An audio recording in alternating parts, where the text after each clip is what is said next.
Good morning, dear students. How are you? I hope you are fine. Welcome back to online classes. Today, I will discuss about types of chemical combination reaction.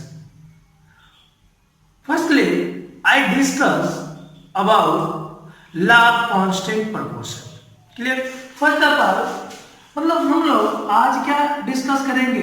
Law of constant proportion या इसको हम लोग कह सकते हैं different proportion, law of different proportion. Clear? सबसे पहले चीजें हम लोग ये जानेंगे कि what in by law of constant proportion क्या है। क्लियर? तो लॉ ऑफ कांस्टेंट प्रोपोर्शन यहाँ पे एक चीजें कह रहा है कि केमिकल रिएक्शन होगा, लेकिन केमिकल रिएक्शन होने के बावजूद भी जो कंपाउंड्स हमारा ऑब्टेन होगा उसमें एलिमेंट का जो मास कंपोजिशन होगा वो फिक्स होगा, कांस्टेंट होगा, वेरी नहीं करेगा। क्लियर? क्योंकि ये नाम से क्लियर है, कांस्टेंट प्रोपोर्शन। क्लियर? सबसे पहले चीजें कि आप ये जानोगे कि लॉ ऑफ कांस्टेंट प्रोपोर्शन को एक्सप्लेन करने वाले कौन व्यक्ति थे, इन्होंने अपने एक्सप्लेनेशन में हमको क्या बताया और क्या कर दिया कि किस तरीके से एलिमेंट का कॉम्बिनेशन होगा। क्लियर? क्योंकि पीछे क्लासेस में मैं आप लोग को बता चुका हूं कि जो लॉ ऑफ केमिकल कॉम्बिनेशन के 5 लॉज हम लोग स्टडी करेंगे, जिसमें 4 लॉज हमारा उसके मास पे डिपेंड करता है, मास के बेसिस पे डील होता है, और बाकी जो एक लॉ, 5वां जो लॉ है वो उसके वॉल्यूम के बेस पे डील होता है। क्लियरली?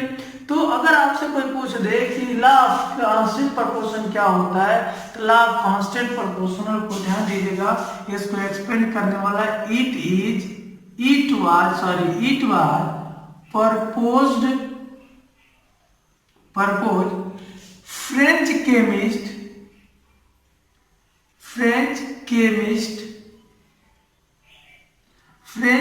केमिस्ट जोसेफ प्राउस्ट इन 1799। क्लियर? ध्यान दीजिएगा, it was proposed French chemist Joseph Proust in 1799। Joseph Proust ने क्या बताया? ये कर दिया कि अगर कोई एक कंपाउंड किसी भी वे से ऑब्टेन हो बट उसमें एक एलिमेंट का जो मास रेशियो या कंपोजिशन होगा वो ऑलवेज क्या होगा? फिक्स होगा। उसका मास कंपोजिशन ऑलवेज क्या होगा? फिक्स होगा। क्लियर? समझ में आ रहा है? जैसे अगर इसको अगर मैं लिख दूं कि इट स्टेट दैट क्लियर, इस स्टेट दैट का मीन्स ये जो law of constant proportion law हमको क्या करता है, तो अ गिवन कंपाउंड, ध्यान दीजिएगा, a given compound always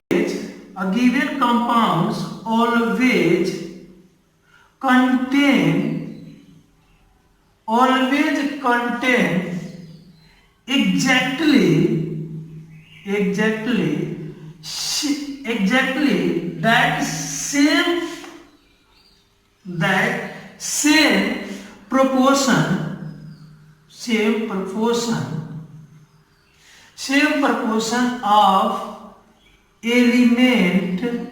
same proportion of element by weight whether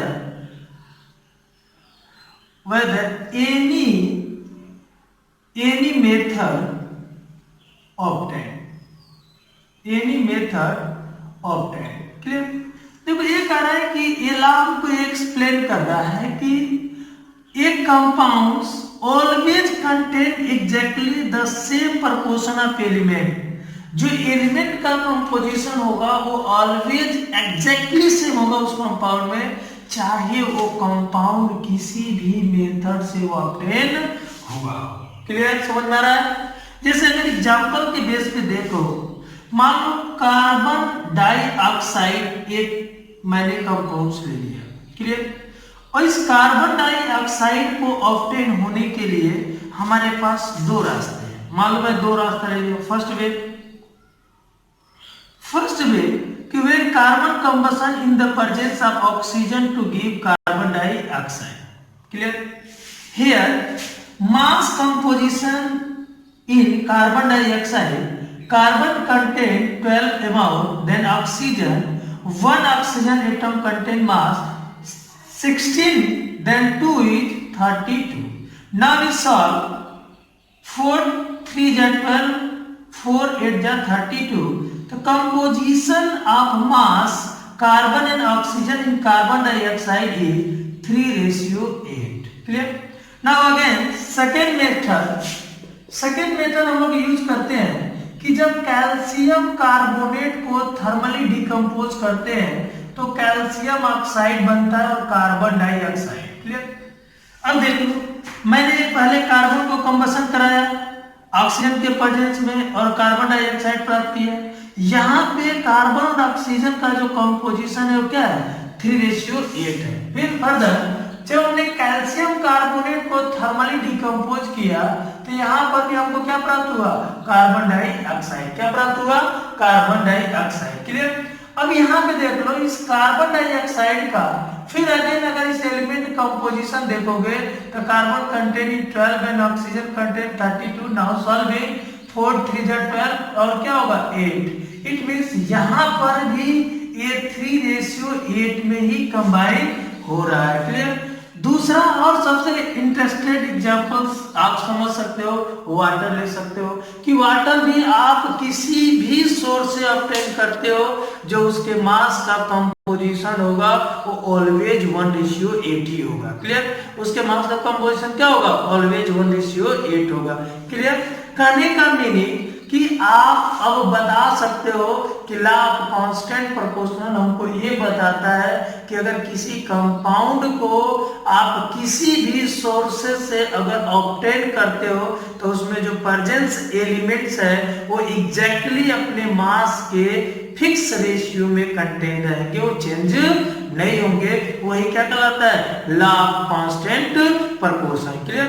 एक बार और मैं समराइज कर दे रहा हूं कि लॉ ऑफ कांस्टेंट प्रोपोर्शन को एक्सप्लेन करने वाले जो साइंटिस्ट थे वो फ्रेंच केमिस्ट थे जिसका नाम क्या था जोसेफ प्राउड था। क्लियर? और उन्होंने ये बता दिया कि अगर कोई भी कंपाउंड ऑब्टेन हो रहा है केमिकली आपस में रिएक्ट करके तो ऑब्टेन होने का सोर्स कोई भी हो लेकिन उसमें प्रेजेंट एलिमेंट का जो कंपोजिशन होगा उनके मास का एक फिक्स रेशियो होगा। क्लियर? नाउ नेक्स्ट जो लॉ ऑफ केमिकल कॉम्बिनेशन है वो क्या है लॉ ऑफ मल्टीपल प्रोपोर्शन। क्या है law of multiple proportion. Clear? Law of multiple proportion को हम लोग यहाँ पे समझेंगे। लॉ ऑफ मल्टीपल प्रोपोर्शन हमको क्या बताता है तो लॉ ऑफ मल्टीपल प्रोपोर्शन भी एक तरह का लॉ है केमिकल कॉम्बिनेशन होने का और लॉ ऑफ केमिकल कॉम्बिनेशन में जो लॉ ऑफ मल्टीपल प्रोपोर्शन हमको क्या बताता है इसको हम लोग अब स्टडी करेंगे। Clear? Law of multiple proportion को एक्सप्लेन करने वाले जो साइंटिस्ट थे वो जॉन डाल्टन थे। कौन थे? जॉन डाल्टन थे। जॉन डाल्टन ने 1801 में ये एक्सप्लेन किया कि एक और भी मेथड है जिसके बेस पे हमारा कोई कंपाउंड आपस में केमिकल रिएक्ट हो सकता है और ये भी लॉ हमारा मास के बेस पे ही डील होगा। क्लियर? तो लॉ ऑफ मल्टीपल प्रोपोर्शन में हमारा एक्सप्लेन किए जॉन डाल्टन ने। तो जॉन डाल्टन ने अपने लॉ ऑफ मल्टीपल प्रोपोर्शन में हमको ये बताया कि अगर हम लोग दो एलिमेंट्स लेते हैं और दो एलिमेंट से मोर देन वन कंपाउंड का फॉर्मेशन हो रहा है। Clear? More than one compound का फॉर्मेशन हो रहा है तो उनके कंपाउंड के मास रेशियो का रेशियो एक क्या होगा होल रेशियो होगा। क्या होगा होल रेशियो होगा। क्लियर? समझ में आ गया होगा। क्लियर? देखो यहां ध्यान दीजिएगा जो थर्ड लॉ है वो क्या है law of multiple proportion. Law of multiple proportion अभी मैं बताया कि it was proposed John Dalton ये कब किए थे? 1801। क्लियर? ये लॉ हमको ये बताता है कि हम लोग टू एलिमेंट्स लेते हैं, दो एलिमेंट से अगर एक से अधिक कंपाउंड का फॉर्मेशन हो रहा है तो उनके मास रेशियो का जो कंपोजिशन होगा फिर दो मास उसके रेशियो का जो रेशियो होगा वो होल नंबर्स होगा। क्लियर? या होल रेशियो होगा। जैसे मैं इसको एग्जांपल से समझता हूं। क्लियर?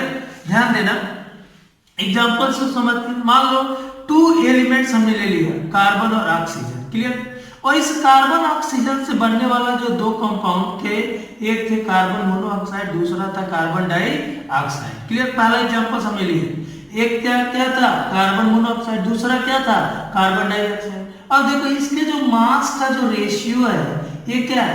12 और ऑक्सीजन कितना हो गया? 16।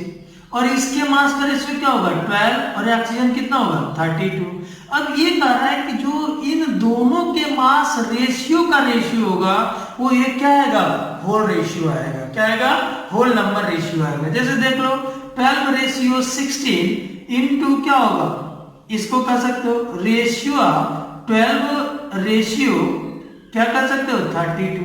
अब इसको सॉल्व करोगे तो